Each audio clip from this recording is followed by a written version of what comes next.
The legalization of abortion as a part of 1987 Philippine Constitution. So for today, we will discuss some significant details regarding the topic given, which is the abortion.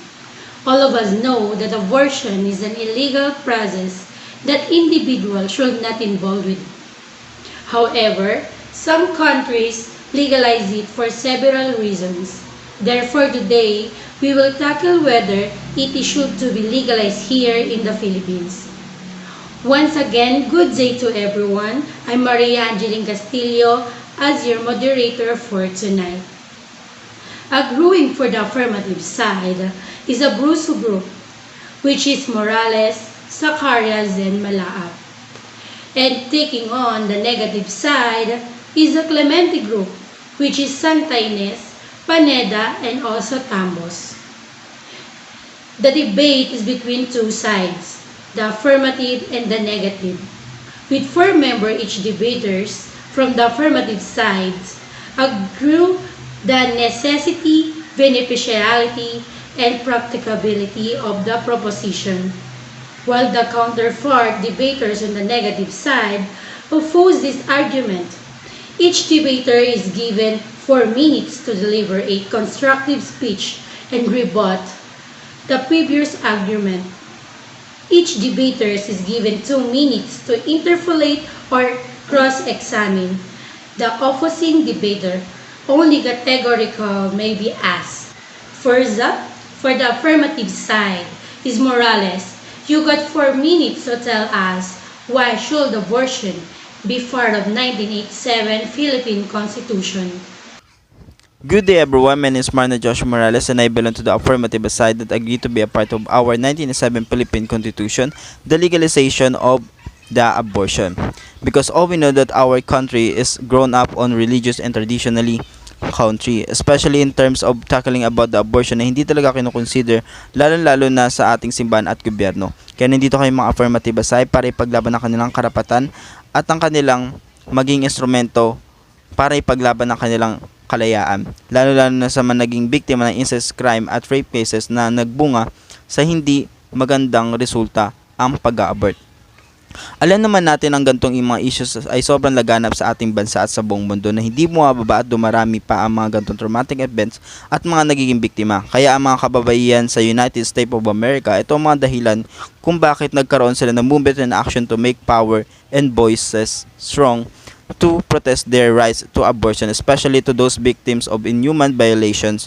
So, the greatest things of these women are Catholic religions. So, they did not fight the government but also the Catholic Church. And because of their active actions, the majority of Catholic believe abortion is morally accepted. So, 57% of U.S. Catholic religion believe that abortion should be legal. Women's ability to access and safe legal abortion is restricted in law or practice in most countries in the world. In fact, even where abortion is permitted by law, women often have severely limited access to safe abortion services because of lack proper legalization, health services, or political will.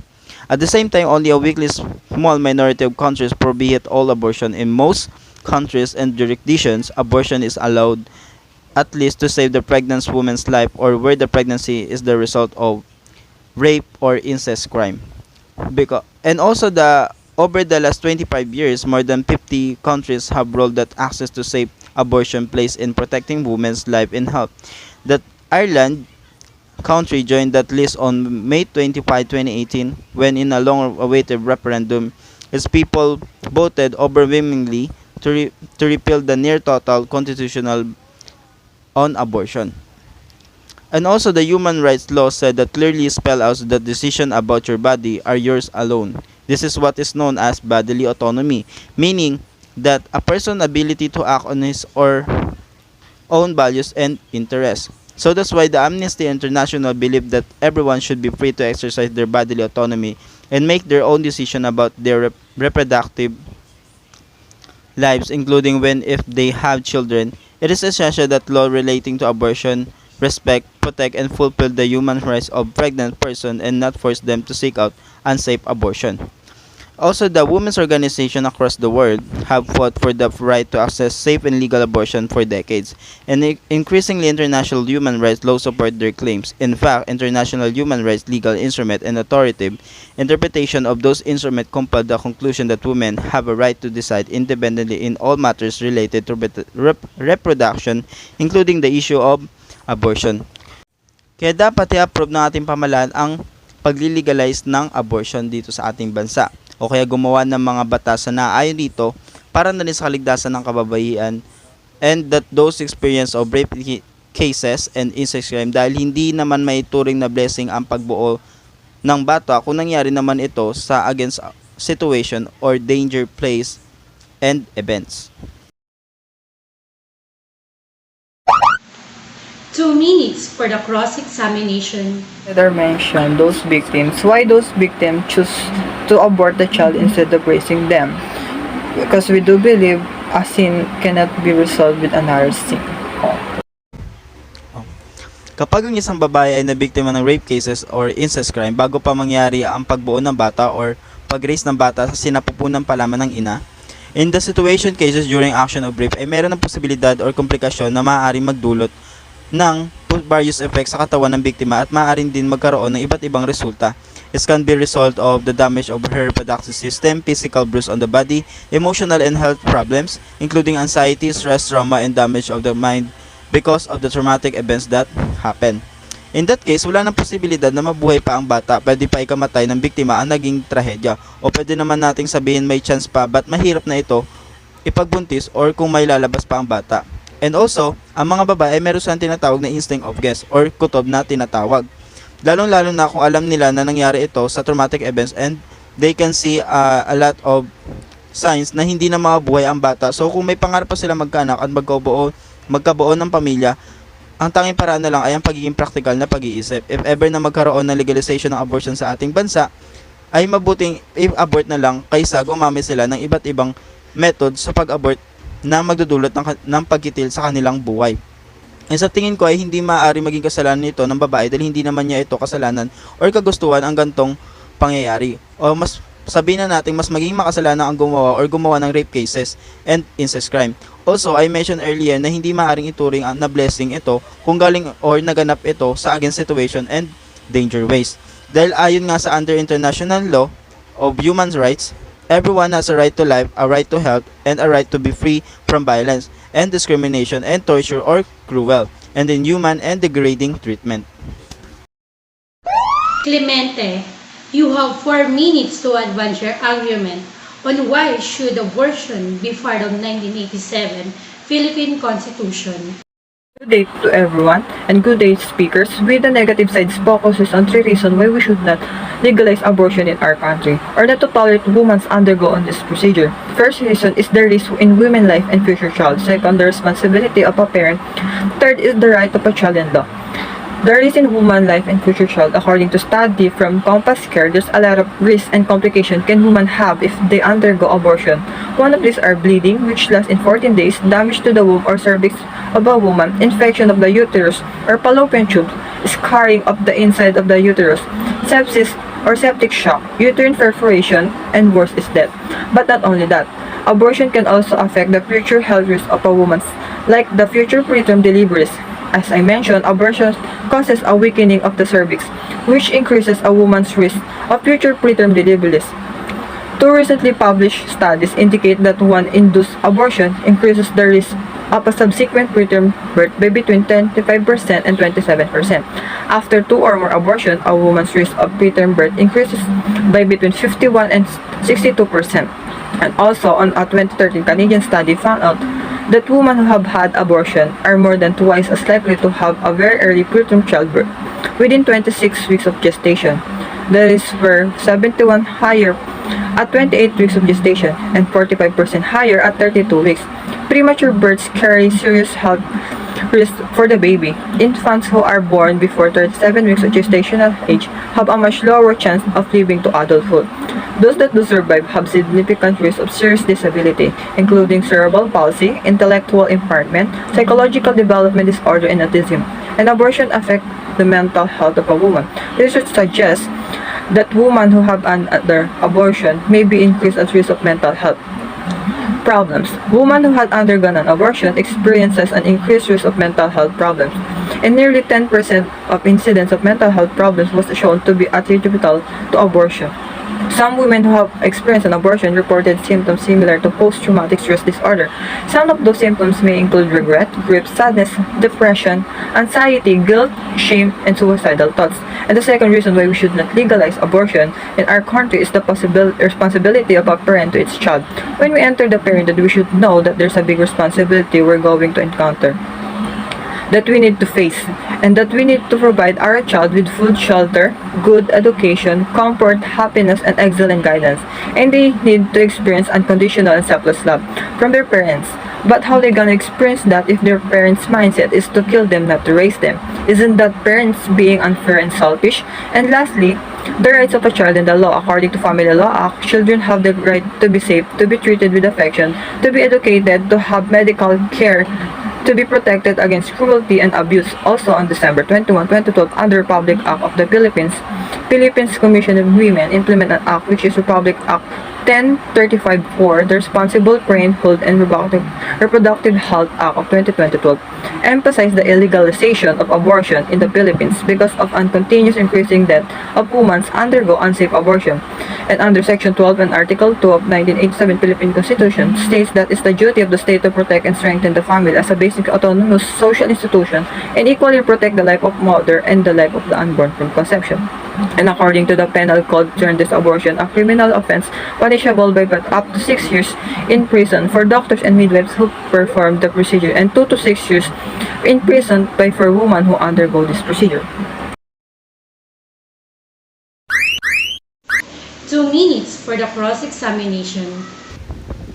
Okay, your question is, how about the among women that do experience of incest crime and rape cases na nagbunga sa hindi magandang pag-abort?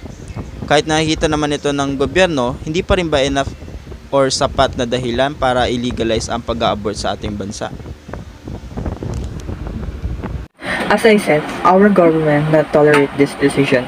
That's why our government implement the Rape Victim Assistance and Protection Act of 1998 that establishes rape crisis centers in every province and municipality to provide counseling, free legal assistance, and ensure the privacy and the safety of the rape victims or survivors, to enable them not to think or decide to abort the child, and also help them to cope up with the traumas they experience.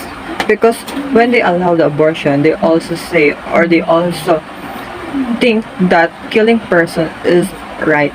And additionally, in the first place, the innocent child has nothing to do with a father's sins. So why should we kill them? They should not be suffered nor killed.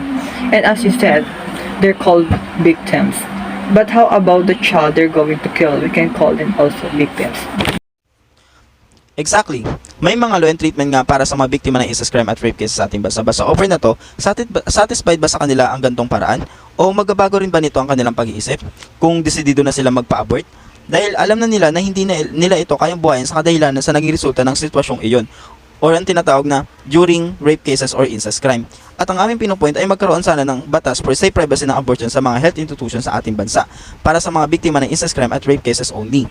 And tama, maaari maging biktima ang bata dahil yung naging resulta na nabiktima ng rape cases and incest crime. Pero, ba't ang ibang bansa na Catholic religion ay tinatawag nilang bilang morally accept, meaning adhering to conventionally accepted standard of conduct? Okay, let's now hear from the second affirmative speaker, MALAAP. You have 4 minutes to tell us why should abortion be part of 1987 Philippines Constitution. I'm MALAAP from Affirmative side. So I agree to legalize the abortion in the Philippines, but in special cases like rape cases, early pregnancy, 17 below, and not being able to raise a child. As you can see in our country, rape is more prevalent, so that many women victims of rape is end up their decision to have an abortion because this is their only way to them to end their miserable experience and their miserable lives, so that they do not experience bad, especially to their mental health, emotional, social, and so on. Rape victims will also experience by a child, and children who are victims of rape or early pregnancy is higher than those who are older than them. Think about this, how the child will deal with such this situation if the older ones much prefer to have an abortion, and the rape, it is grave injustice from the victims, but sometimes the victims of rape are find out that she is pregnant in the rape cases. But in our country, it is Christian country, so that they not allow the abortion. So many women risk their lives, they were victimized or got pregnant early because of their curiosity of sexual interaction. So it will be better to legalize abortion in our country to avoid the danger of abortion and make it better to have future of a woman or the woman having a child, and avoid affecting their mental health, emotional health, social health, and so on. How can you be sure that the mother condition and treatment to her child as a result of rape or early pregnancy will be good, and when the mother sees the child, her memory returns to her situation back then, and even the parents, friends, relatives judge her, so the child na bunga ng isang pagkakamali ay nagiging miserable ang buhay. But some studies, not only rape cases, baby, is having good life, so they end up in miserable lives. Kaya bakit mo pa bubuhayin ng fetus kung ikaw mismo sa sarili mo ay hindi mo tanggap at hindi mo kayang buhayin pang pinansyal ang bata? Kaya dapat napapanahon na para gawing legal ang abortion sa ating bansa.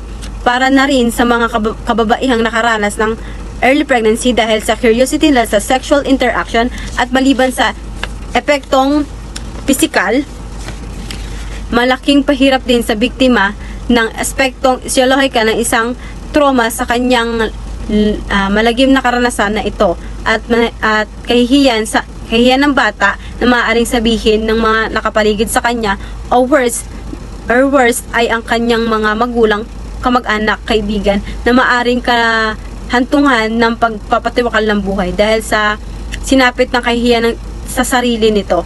At kung hindi man, maaari nilang maalala sa oras ng maipanganak ang bata o habang nasa sinapupunan pa lang ito. Kaya ang ilan ay nagdedesisyon ng pag-abort ng bata kahit na delikado sa kanilang buhay. Sabi nga ni Ms. HANAH ZACHARIAS, according to the Book of Bioethics, in moral decision, viability of the fetus occurs at 28 weeks of pregnancy, so that the fetus is not a baby. And last, abortion is the choice of the mother, because she is know what is best for her, and it is her body, so that she can choose whether she revive the fetus or not. So most of those who are abort the fetus are still flying abroad.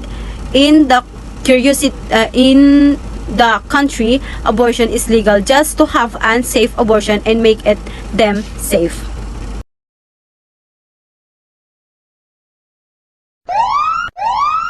Two minutes for the cross-examination. My question is, if abortion is the only way for most women not to experience disaster in their lives because of pregnancy, do you think they will not experience the same risk nor fear if they have an abortion? Before answering your question, dahil nga ang ating country ay isang Christian country, kaya tayo ay maraming paniniwala. Katulad ng nakasulat sa Bible na ang pakikipagtalik na sa hindi mo asawa ay isang kasalanan. At dahil ang mga bata ngayon ay marami ng curiosity sa katawan, ay kaya sila nakakagawa ng mga bagay na hindi maganda. Katulad ng paggawa ng bata na hindi naman angkop para sa kanilang mga edad, na maaaring makaapekto pa sa kanila, maaaring pang makaapekto sa kanilang edukasyon. So for your question, that is a good question. But as I said earlier, because of our country is a Christian country and not favor in abortion, so they can be scared, risky, and harmed by aborting. the fetus. But if the abortion become legalized in our country, it can be minimize the danger and safe to abort the fetus with the help of licensed doctors and nurses. We all know that during the pregnancy stage of woman, some says that the foot of the pregnant woman is in the grave already. Plus, during the pregnancy, most of the woman is emotional and mental exhausted, and that sometimes the guy nor the partner wouldn't get or being insensitive out of it. In terms of fear of getting their lives at the risk, so as by giving birth, but aborting would assure us but aborting wouldn't sure us peaceful life, especially if we're not sure to our partner. Okay, Paneda, you have 4 minutes to tell us why should abortion be part of 1987 Philippines Constitution. Once again, good afternoon, speakers. Abortion promotes a culture in which human life is disposable. The legalization of abortion sends a message that human life has a little value. Pope Francis commended the throw-away culture in January 2014, stating that what is thrown away is not only food and disposable object, but often human beings themselves who are discarded as unnecessary. Randy Hultred once said, "When we tell one another that abortion is okay, we reinforce the idea that human lives are disposable, that we can throw away anything or anyone that inconveniences us. Abortion is killing of a human being, which defies the word of God. The Bible does not draw a distinction between fetuses and babies. The Greek word bephos is used in the Bible to refer to the both an unborn child and an infant. By the time the baby is conceived, he or she is recognized by God, as demonstrated in Jeremiah 1 verse 5, "Before I formed thee in the belly I knew thee, and before thou came forth out of the womb I sanctified thee." Commandment of the Bible's Old Testament, "Thou shalt not kill," applies to all human beings, including unborn babies. Having sexual intercourse in a very young age is their choice, even though they use contraceptive methods. When you do sex, expect that the woman might get pregnant. The mistakes of 2 persons is not the problem of the unborn baby. Murder is adoption. Killing of an innocent human being is wrong, even if that human being has not yet been born. U.S. government consider the unborn baby as human being. The Federal Unborn Victims of Violence Act, which was enacted to protect unborn children from assault and murder, states that under federal law, anybody intentionally killing or attempting to kill an unborn child should be punished for intentionally killing or attempting to kill a human being. 38 states have passed similar fatal homicide laws. If women become pregnant, they should accept the huge responsibility that comes with producing a child. People need to take responsibility for their actions, accept the consequences, and carries it and take the risk of having pregnancy. The unborn baby should not be punished for mistakes made by adults. If women are unprepared to take care for their children, they should at least put them up for adoption. Instead of having the option to abort, women should give their unwanted babies to people who cannot conceive, so that they can still have parents even if their biological parents did not want them. Also, being adopted is such a beautiful gift to others, especially to those who can't have their own child. The unwanted baby can fulfill the longing feelings of the 2 persons. Abortion is not only murder. You also steal the life of your own baby. Not all women or partners can have a precious gift like that. So, if you receive it, even in a very wrong, unexpected time, unexpected person, unaccepted place, accept it, embrace it. That way you can correct your wrongdoing, and that will be your greatest strength until your last. You already made a mistake. for having sex to someone. Don't add more huge mistake that you will regret not sooner nor later, but maybe in the future. Thank you. Okay, 2 minutes for the cross-examination. Based on my statement earlier that our country is Christian country, so we all know that having sex with someone you are not married to is wrong. So here is my question. Why it leads to having sex with a very young age? Isn't that worse, especially they are not married? Rather than aborting a child, would be better not to be born into a chaotic world.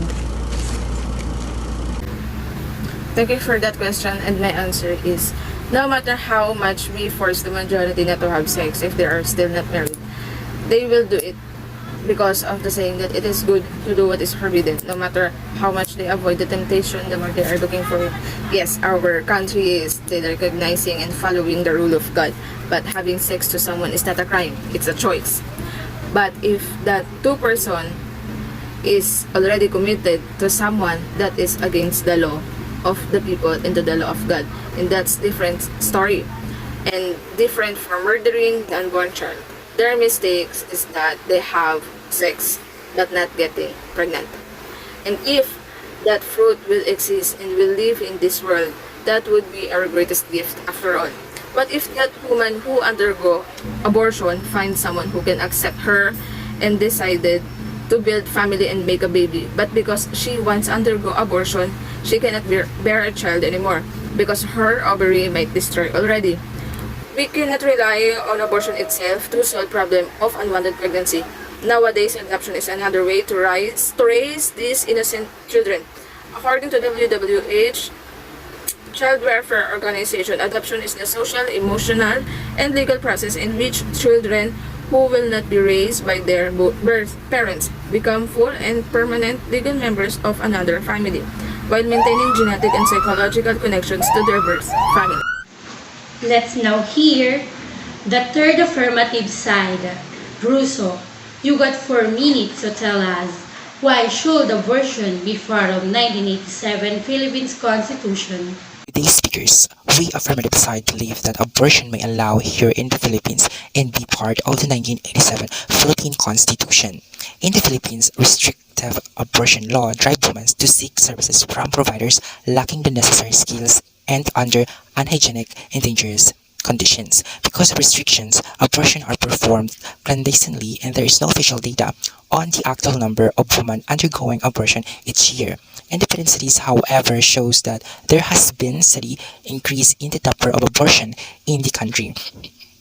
Estimate that the incidence of abortion has increased from 560,000 in 2008 to 610,000 in 2012. The reason why Filipino women seek abortion is first, 72% women say that inability to afford the economic cost of raising a child. The second reason, 57% women say that the pregnancy occurred too soon after their last one. And the third reason, 54% of women says that the number of existing children are enough. And the fourth reason why pregnant women have an abortion, 32% of them says that their husband and their partner or relatives did not want the pregnancy. And the fifth reason, 31% of the women says that the pregnancy would damage their health. And the last reason, 13% of women says that the pregnancy resulted from forced sex. So the Philippine Congress must ensure that religious ideologies are not used as the basis of secular laws that undermine women's health and well-being. And also, it is essential that any effort to review the Constitution and the RPC should prioritize women and girls' reproductive health and respect their fundamental rights. Abortion may allow in the Philippines under certain circumstances. The Convention of Elimination of all forms of discrimination against women, or the CEDAW Committee, also called the Philippines government to legalize abortion in cases of rape, incest, threats to the life and health of the mother, or a serious malformation of the fetus, and discriminalize all other cases where women undergo abortion, as well as adopt necessary procedure rules guarantee effective to legal abortion.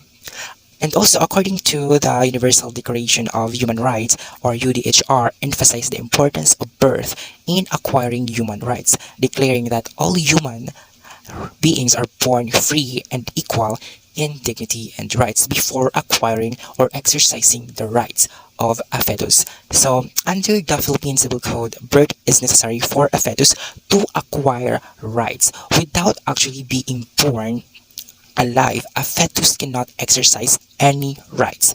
The Supreme Court declared that a fetus is not endowed with personality and is therefore unable to have legal rights if it dies before natural birth. So, it is still up to the pregnant woman to decide what she wants to do with her body. When the pregnant woman decides to have an abortion within 3 to 6 weeks of conception because of the serious complications such as mental and physical problem or other factors that could lead to abortion, especially when the partner of a woman is abusive, and because of that, and to lose the vitality of the fetus inside the womb of the pregnant woman. So she has the right to decide to avoid the most shocking situation, so as not to lead the lives of the two to lose. That's all. Thank you.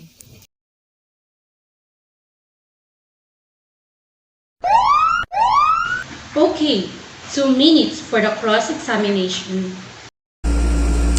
Alright, so my question to you is, what if the less restrictive law for abortion here in the Philippines will lead to normalize the contraception? Congress should pass a bill that can ensure that abortion may allow only when the mother's life is threatened and when there is a malformation in the fetus, when mothers suffer from mental illness and physical problems. Moreover, before the abortion may perform, there is a procedure to ensure that the reason and qualification has been met or have been met.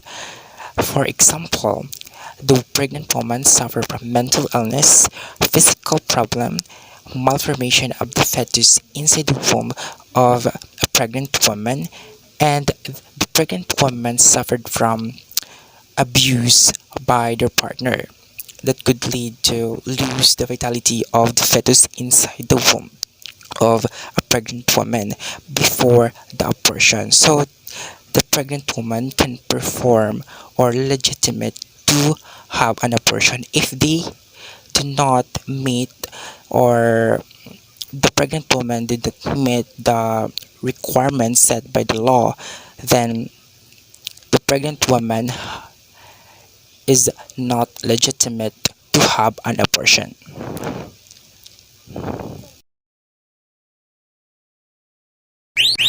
Tampos, you have 4 minutes to tell us, why should abortion be part of 1987 Philippines Constitution? Good day, speakers, and to our moderator. My name is DANICA Tampos, and we are on the negative side for pro-life choice with the topic of legalization of abortion in our country. Our population today is extremely high and it continues to rise. There's many unwanted or unplanned pregnancy that has been resolved with the use of abortion. However, legalization of abortion in our country are not just killing lives, but ruining teenage life as well.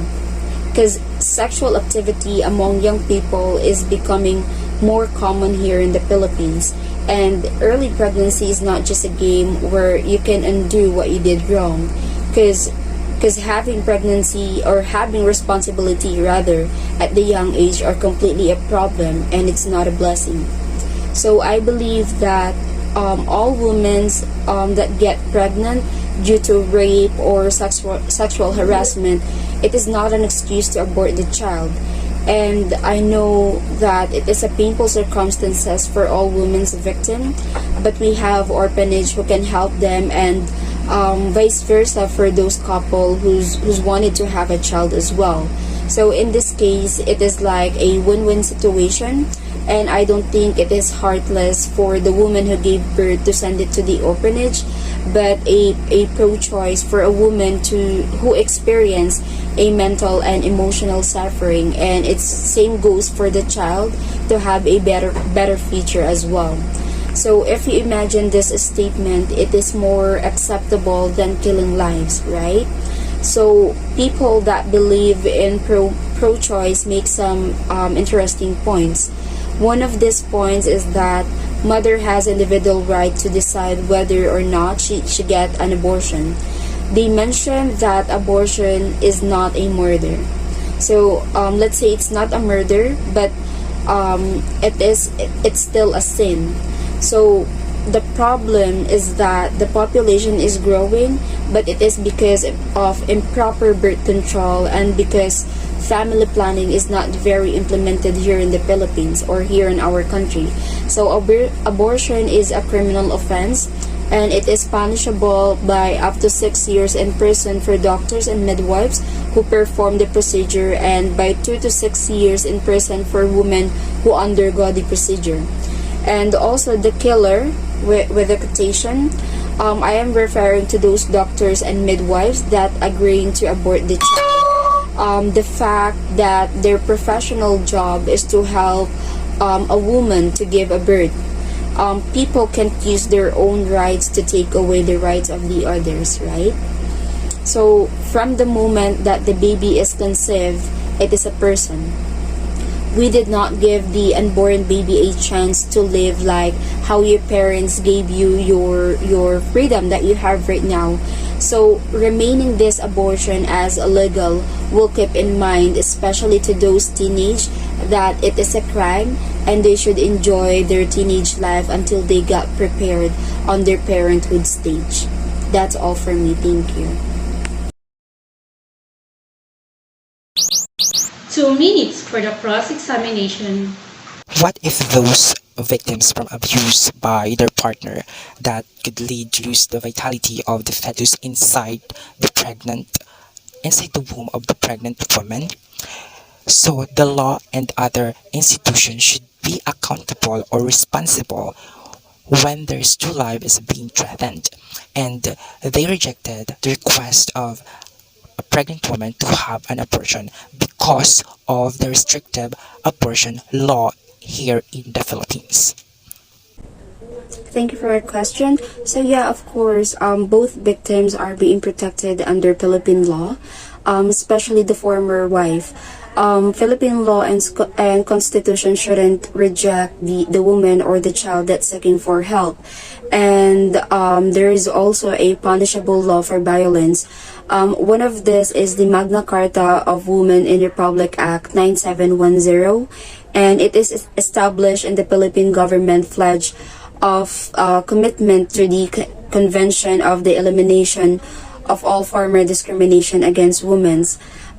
It is also a comprehensive women's human right law that seek to eliminate discrimination through the recognition, protection, fulfillment, and promotion of the right of the Filipino woman, especially those belong in marginalized sector of the society. So aside from that, we also have the RI 9262. In the Philippines, it is called the VAUSI.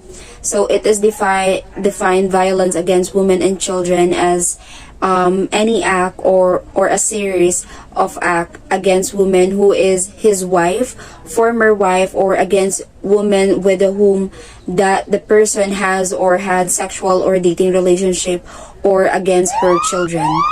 So yeah, that's all. Okay, let's now hear from the fourth affirmative side. ZACHARIAS, you got 4 minutes to tell us why it will be part of 1987 Philippines Constitution. Good day, my name is HANAH from affirmative side of legalization of abortion here in the Philippines.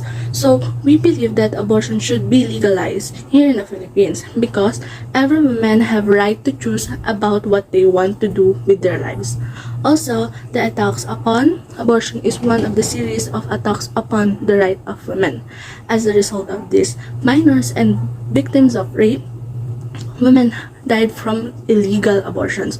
So, since they can't go to the legal clinic because it is illegal here in the Philippines, and also most of the illegal clinics here in the Philippines is not clean, and also it's not in a good condition. Maraming napapahamak na kababaihan sa pag-abort ng bata. So, andito kami para pagtanggol at ipaalam na may karapatan ang kababaihan pagdating sa kanilang pagdedesisyon, lalo na sa katawan nila.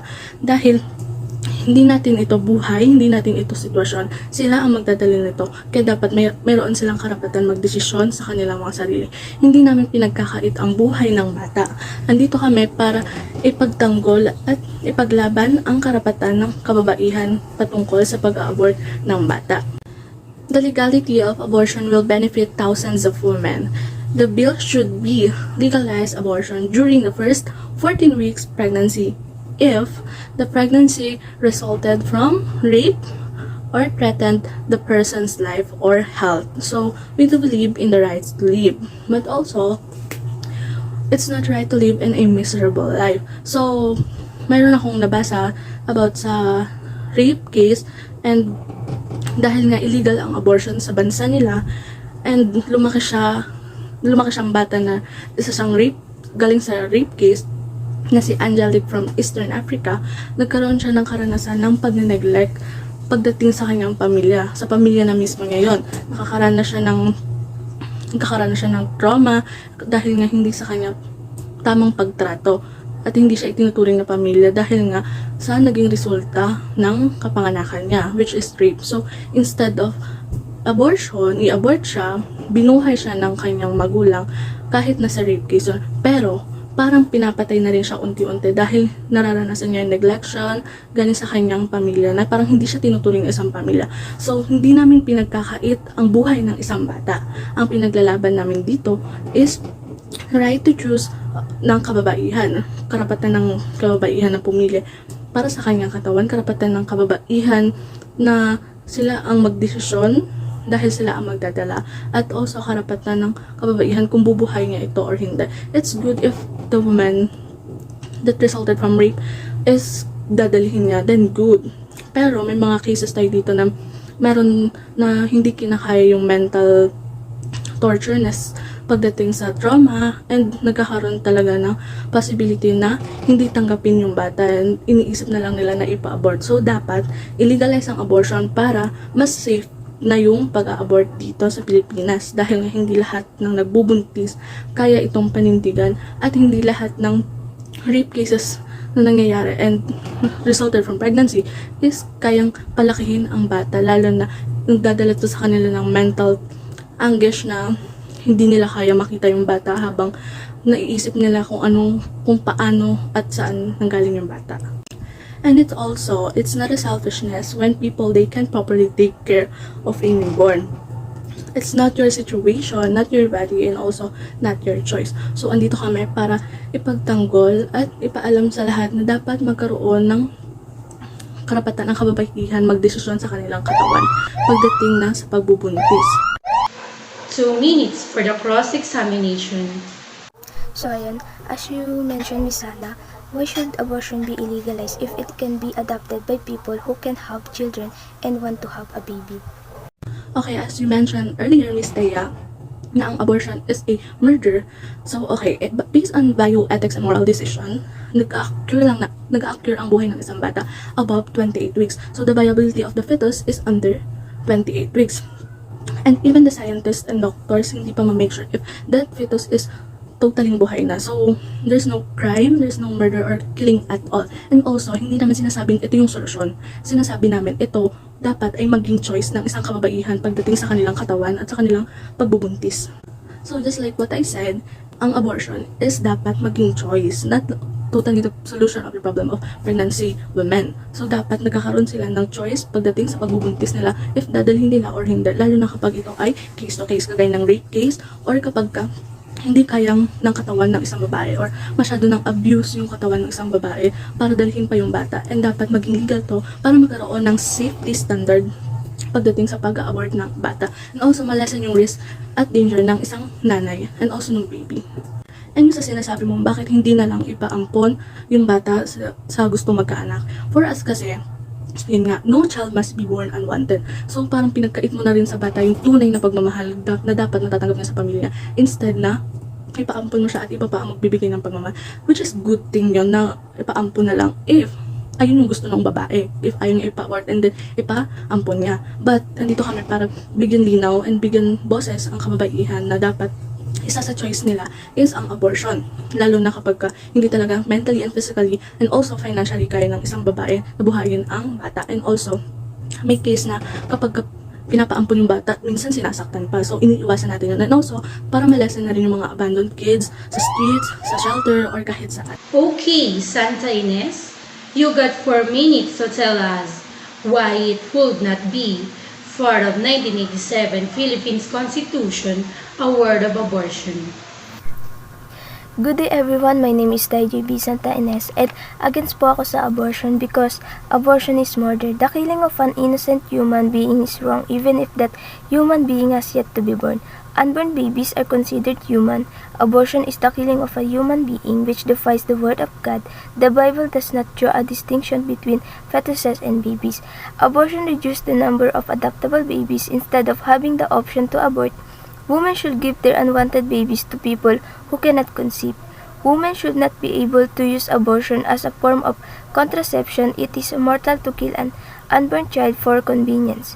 If women become pregnant, they should accept the responsibility that comes with producing a child. And abortion remains illegal in the Philippines under all circumstances and is highly stigmatized, while a liberal interpretation of the law could exempt abortion provision from criminal liability when done to save the woman's life.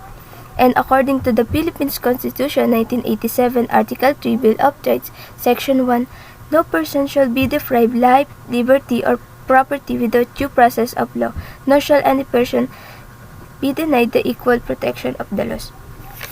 And no civilized society permits one human to intentionally harm or take the life of another human without punishment, and abortion is no different.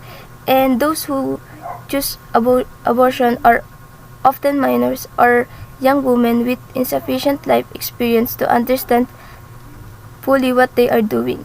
Many have lifelong regrets afterwards. So abortion sometimes causes psychological pain and stress. Thank you. 2 minutes for the cross-examination. Okay, Miss Thea, my question is, kung pinaglalaban nyo ang karapatan ng bata mabuhay, bakit hindi rin natin bigyan ng karapatan ang kababaihan o nanay na magdesisyon pagdating sa kanilang pagbubuntis at also sa kanilang katawan? So thank you for your question, Miss Hannah. So under international human rights law, everyone has a right to life, a right to health, and a right to be free from violence, discrimination, and torture or cruel, inhuman, and degrading treatment. So, we all have the right to ourselves, especially to our bodies. We have institutions that can help the rape victim to undergo counseling and orphanage that can send the baby for adoption to others. And when you did that, many people will admire you because despite the bad things that happen to you, you're still being a good person. So, thank you. Thank you, all debaters. So, attention to everyone. At this moment, our team expect that you guys learn something from the topic we discussed. Because the topic that we're tackling is all about abortion. That everyone should take it seriously because it is a matter of life and the death of an innocent child is involved. Therefore, we hope that you think wisely before you came up with a final decision. You should consider all the persons which will be going involved with your decision. Again, we are glad to share our thoughts with you, and that will be all. Thank you.